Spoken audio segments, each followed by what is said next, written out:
red carpet. How are you guys tonight? We're good and very happy kasi eto nagsama-sama po tayo ulit ngayon. And after a long time, di ba, parang ang bibihira na nangyayari to. And parang tama talaga yung tagline natin for tonight, Forever Grateful. So ito na ba yung main launch? Dati may soft launch. Ito na ba yung main launch natin sa red carpet ng ABS-CBN Ball? But Coco, ang ganda-ganda ng smile mo. Talagang bagay na bagay ang pagiging Urban Smiles Dental Clinic endorser. What are you most thankful for? Alam mo, ang daming pinagdaanan ng ating kumpanya. But tonight is a special night. What are you most grateful for?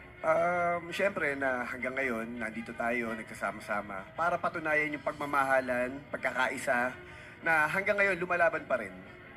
Nagpapasalamat ako dahil hanggang ngayon may trabaho tayo, marami pa rin mga trabaho yung mga kasamahan natin sa industriya. Ito yung panahon para makapagpasalamat tayo sa lahat ng mga tumulong sa atin sa ibang network, sa ating mga sa mga endorsement namin, sa lahat ng mga tao, especially syempre sa ABS-CBN at sa mga co-actors and directors namin. Julian, Coco, tonight, what are you most excited sa ball natin?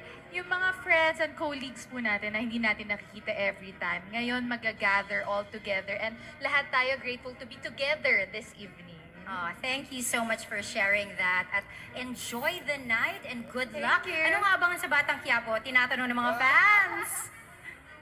Napakarami pa po. Painit pa lang ng painit at sinisiguro po namin na talagang mas pinagbubuti pa po namin ang aming trabaho gabi-gabi po. Julian, Coco, maraming salamat sa lahat ng mga kapamilya nating nanonood. Stay tuned because we will have more here at the Red Carpet Special of the ABS-CBN Ball 2023.